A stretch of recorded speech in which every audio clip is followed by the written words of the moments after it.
Okay, that's time that it said to put in my favorite time, so that's what I'm gonna do. My favorite time is about 1. Yeah, about 1 p.m. Yeah, I'm more of an afternoon person.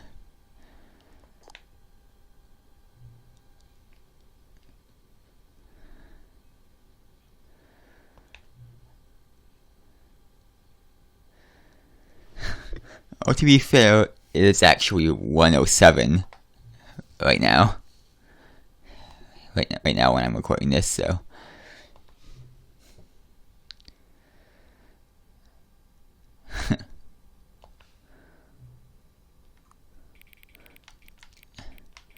It's fairly accurate. Not 100%, but fairly.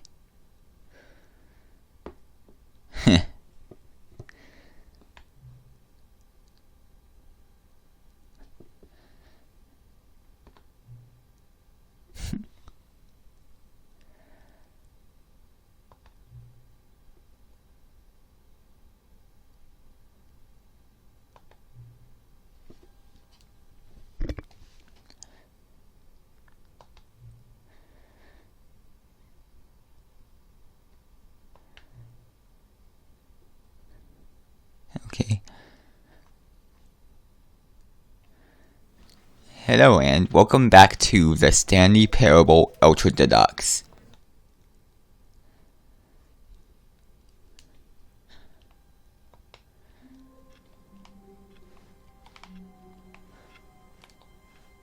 All of his co-workers were gone. What could it mean?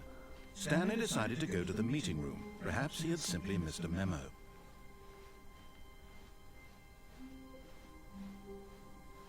When Stanley came to a set of 2 open doors, he entered the door on his left.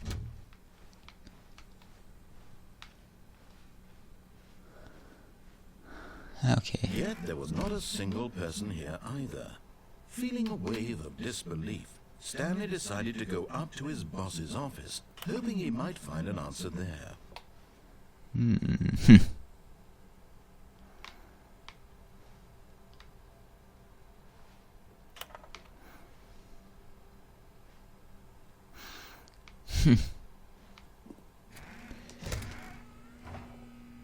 Stanley stepped into the broom closet, but there was nothing here, so he turned around and got back on track.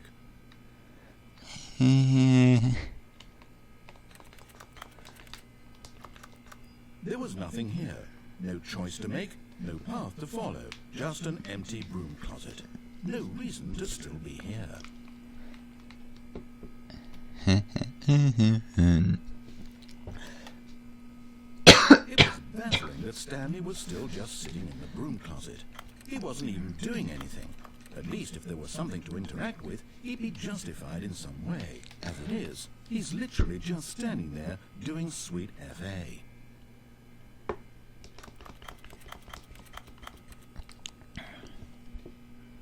Are you really still in the broom closet? Standing around doing nothing? Why? Please offer me some explanation here. I'm genuinely confused. Because I know people consider this an ending, so I'm gonna get it. There's no choice or anything in here, right? If I'd said Stanley walked past the broom closet, at least you would have had a reason for exploring it to find out. But it didn't even occur to me because literally this closet is of absolutely no significance to the story whatsoever. I never would have thought to mention it.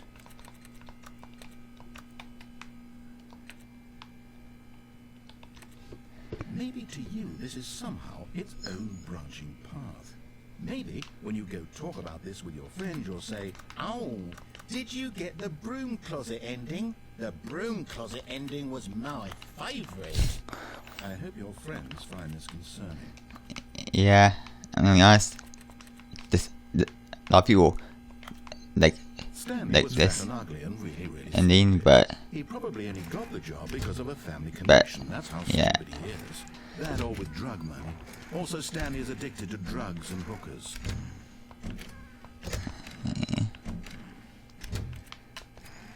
Well, I've come to a very definite conclusion about what's going on right now. You're dead. Yeah. You got to this broom closet, explored it a bit, and were just about to leave because there's nothing here, when a physical malady of some sort shut down your central nervous system Nope. and you collapsed in front of your screen. Well, in a situation like this, the responsible thing is to alert someone nearby so as to ensure that your body is taken care of before it begins to decompose. Hello? Anyone who happens to be nearby? The person at this computer is dead. They have fallen prey to any number of your countless human physiological vulnerabilities. It's indicative of the long-term sustainability of your species. Please remove their corpse from the area and instruct another human to take their place, making sure they understand basic first-person video game mechanics and filling them in on the history of narrative tropes in video gaming, so that the irony and insightful commentary of this game is not lost on them. All right, when you've done that, just step out into the hallway. Ah, second player. It's good to have you on board. I guarantee you can't do any worse than the person who came before you. You too? Unbelievable. I'm at the mercy of an entire species of invalids. Perhaps there's a monkey nearby you can hand the controls to. A fish? Fungus? Look, you can hammer out the details. I'm not particularly picky. I'll just be waiting for when you're ready to pick up the story again. Okay, now that's all for the broom closet Coming to a staircase, ending. Stanley walked upstairs to his boss's office. Yeah, no, that's actually, we'll just head downstairs to But here. Stanley just couldn't do it. He considered the possibility of facing his boss, admitting he had left his post during work hours. He might be fired for that. And in such a competitive economy, why had he taken that risk? All because he believed everyone had vanished? His boss would think he was crazy. And then something occurred to Stanley. Maybe, he thought to himself, maybe I am crazy. All of my co-workers blinking mysteriously out of existence in a single moment for no reason at all? None of it made any logical sense. And as Stanley pondered this, he began to make other strange observations. For example, why couldn't he see his feet when he looked down? Why did doors close automatically behind him wherever he went? And for that matter, these rooms were starting to look pretty familiar. Were they simply repeating? No, Stanley said to himself, this is all too strange. This can't be real. And at last, he came to the conclusion that had been on the tip of his tongue. He just hadn't found the words for it. I'm dreaming, he yelled. This is all a dream. Oh, what a relief Stanley felt to have finally found an answer, an explanation. His co-workers weren't actually gone. He wasn't going to lose his job. He wasn't crazy after all. And he thought to himself, I suppose I'll wake up soon. I'll have to go back to my boring real-life job pushing buttons. I may as well enjoy this while I'm still lucid. So, he imagined 1, 2, 3, 4, 5. himself flying and began to gently float above the ground. Then he imagined himself soaring through space on a magical starfield, and it too appeared. It was so much fun, and Stanley marveled that he had still not woken up. How was he remaining so lucid? And then perhaps the strangest question of them all entered Stanley's head. One he was amazed he hadn't asked himself sooner. Why is there a voice in my head dictating everything that I'm doing and thinking? Yeah. Now the voice was describing itself being considered by Stanley, who found it particularly strange.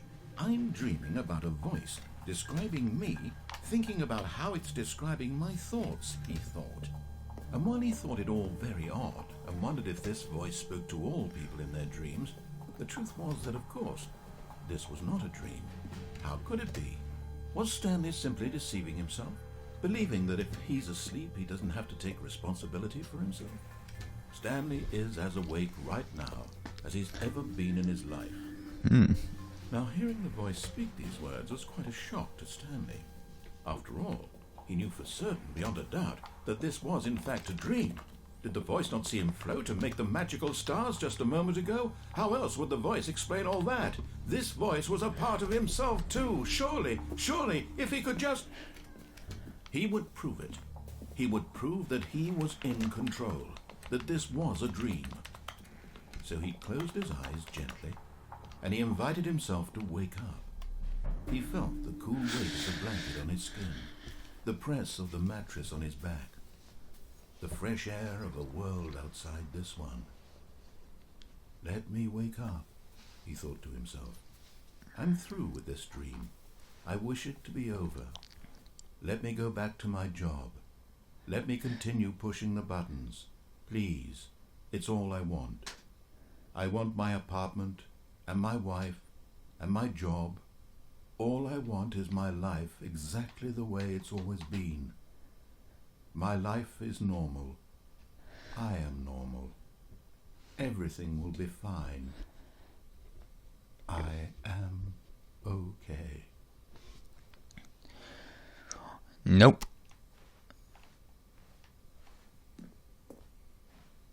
Stanley began screaming. Please, someone, wake me up. My name is Stanley. I have a boss. I have an office. I am real. Please, just someone tell me I am real. I must be real. I must be. Can anyone hear my voice? Who am I? Who am I? And everything went black.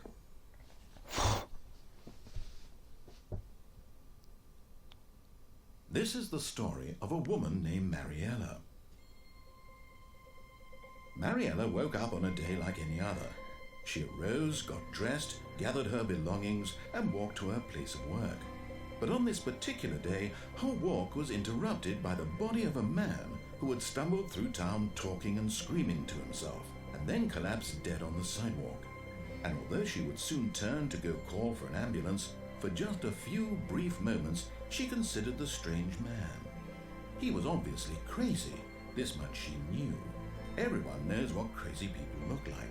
And in that moment, she thought to herself how lucky she was to be normal. I am sane. I am in control of my mind. I know what is real and what isn't. It was comforting to think this, and in a certain way, seeing this man made her feel better. But then she remembered the meeting she had scheduled for that day, the very important people whose impressions of her would affect her career, and by extension, the rest of her life. She had no time for this, so it was only a moment that she stood there, staring down at the body. And then she turned and ran.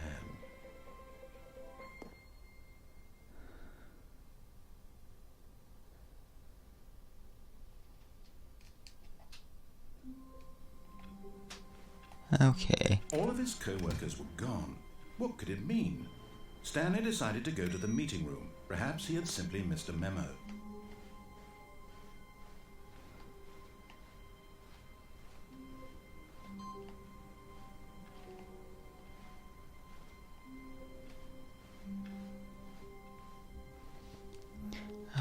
Finally unlocked that. I'm gonna save it for its own episode where I do all the new content ending and the endings tied to it. When Stanley came to a set of 2 open doors, he entered the door on his left. For now, let's continue. Yet there was not a single person here either. Feeling a wave of disbelief, Stanley decided to go up to his boss's office, hoping he might find an answer there. Oh no, no, not again. I won't be part of this. I'm not going to encourage you. I'm not going to say anything at all. I'm just going to be patient and wait for you to finish whatever it is you enjoy doing so much in this room. Please take your time.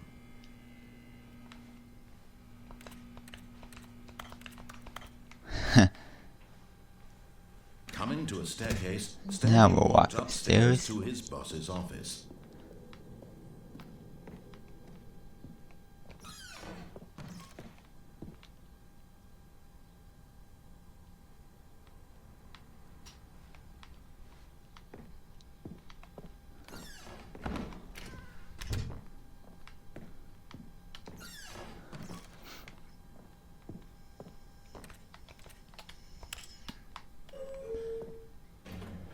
And you can go in the elevator, but it doesn't really do much. At least from my knowledge.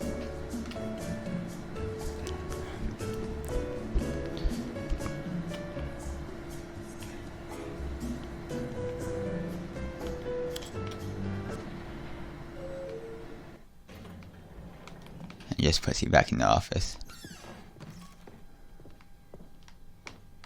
Stepping into the manager's office, Stanley was once again stunned to discover not an indication of any human life. Shocked, unraveled, Stanley wondered in disbelief who orchestrated this, what dark secret was being held from him. What he could not have known was that the keypad behind the boss's desk guarded the terrible truth that his boss had been keeping from him. And so the boss had assigned it an extra secret PIN number. 2845. But of course, Stanley couldn't possibly have known this. 2845. By simply pushing random buttons on the keypad, Stanley happened to input the correct code by sheer luck. Amazing. He stepped into the newly opened passageway.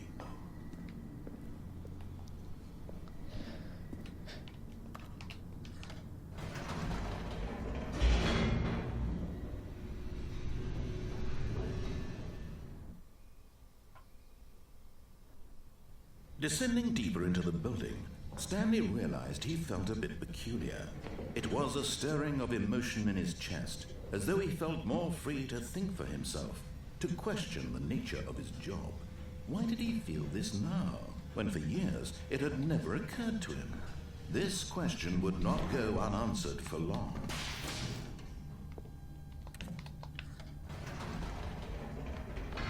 Whoops, nope, never mind. Stanley actually got back into the elevator and went back up. Silly me. Why did Stanley do that when he knew that it would just lead back to his boss's office? Well, that's a great question. I just can't wait to find out.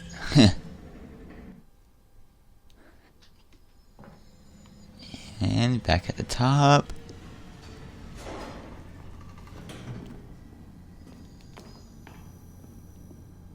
Here we are, Stanley. It's your boss's office. Exactly the way it was before you got onto the elevator. It's still just exactly what it is. What a decision you've made to come up here and look at the office again. This has fleshed out the plot of the story in new and fascinating ways I could have never anticipated. It's that keen eye for storytelling that you have. An incisive rapid fire of critical plot points, one after the other, weaving a rich tapestry of uncompromising narrative. Wow. I'm bolted to the edge of my seat. Incredible. Now he's getting back into the elevator and going down again. Ladies and gentlemen, how does he keep coming up with all of this? Surely this time Stanley will walk forward into the spooky corridor, won't he? Yeah, no. Did you think we were going to go forward down the spooky corridor? No. It's time once again to go back up in the elevator. I can't even begin to grapple with what might be up there. Is it the boss's office again? Or what if it's the boss's office this time? The suspense is killing me.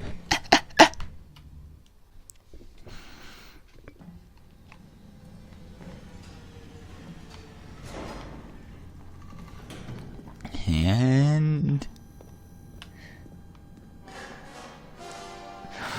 Oh my God.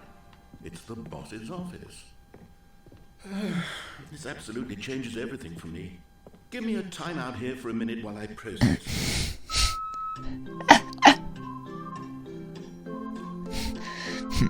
please hold. Okay,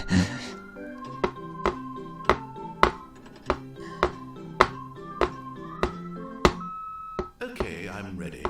I'm prepared to embrace this stunning revelation and to move forward with... No, wait. No, I need more time to process.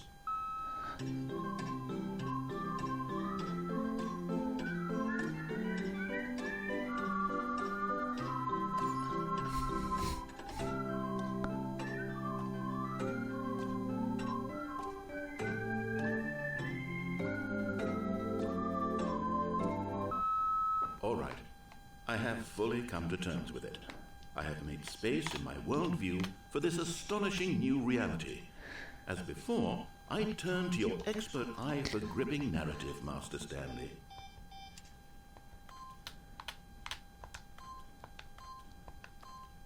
Eight.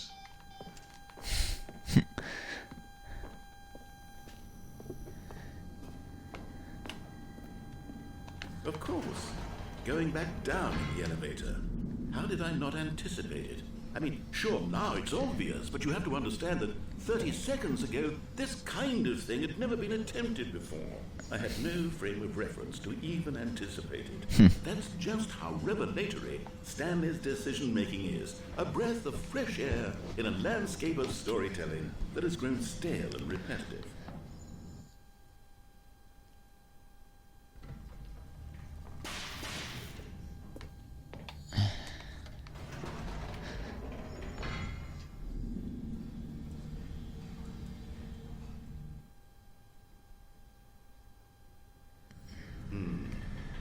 You know what? I've just thought of something. Hold on, let's stop for a moment. Don't you realize? It's the anticipation, Stanley. You and I, we have no way of knowing what will be at the top of this elevator. Boss's office? Suspense, the agony of waiting and anticipating and having to guess, that's the real thrill. Oh, I simply don't want to let that feeling go. It's so precious, so fleeting. Why don't we take this elevator ride nice and slow? There we go. Isn't this so much more exciting? You know, Stanley, it seems like nowadays the only thing that audiences want is to be shocked as loudly and frequently as possible. They want big, explosive moments flung right in their faces from the very moment that things get started. But where's the tension? Where's the trust in the audience to build a slow and nuanced appreciation for the story, the characters? Why aren't we given time to imagine the surprises, to have to think and to anticipate, and then to marvel at the eventual reveal? This is storytelling, Stanley. What you and I are doing right now. This is the most exciting narrative to be developed in years, and it's really all because of you. You're the one who took this bold step of revisiting the exact same locations over and over. Truly, I mean it. This is unique and different. It's not like anything else out there. You see, I want stories that surprise me, Stanley. I want to have to think. I want to be engaged and not pandered to. We're being fed such unimaginative drivel all the time, and we all know it, which is why we're so starved for content that makes us feel sharp and vital and alive. That's why people like you so much, Stanley, because you're not afraid to spit in the face of tradition. You're a role model, you know? People look up to you. Which is why, though I didn't know when to spring this on you, but, well, I've gathered a little press conference for you, so that you can talk about your work and your storytelling and your life. Yes, I know you're not much for the public eye, but I thought it would especially mean a lot to the people who have been following you from the beginning. They really look up to you, Stanley. I don't know if you realize the impact you have on them. This is the kind of gesture that might leave a tremendous impact on them for the better. Oh good, we're here. Okay, the room where we're holding the press conference should be just around the corner here somewhere.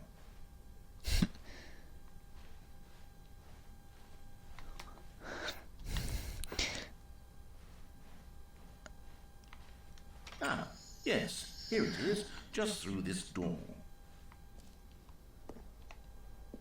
All right, are you ready? I've told them you're going to speak a little bit about the nature of surprise in storytelling and what it means to craft a truly unpredictable narrative. Oh, don't worry, you'll do great. Just be yourself and speak from the heart. I'm really proud of you, Stanley.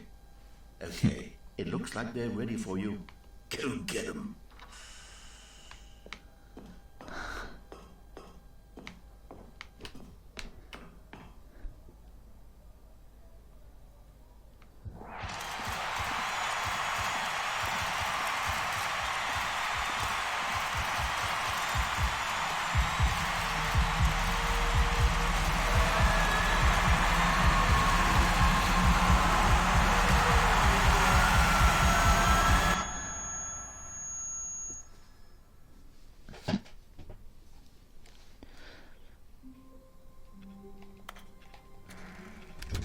But Stanley simply couldn't handle the pressure. What if he had to make a decision? What if a crucial outcome fell under his responsibility? He had never been trained for that. No.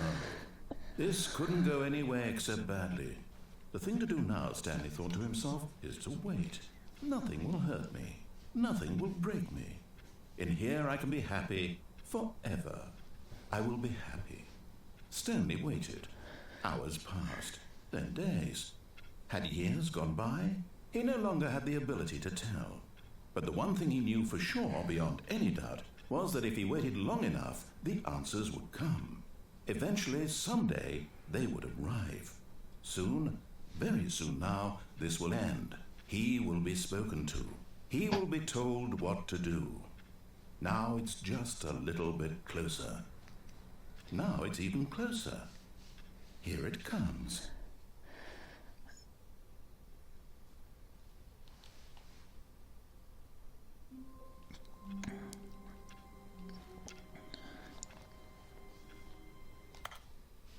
So, see you next time on the Stanley Parable Ultra Deluxe, and bye!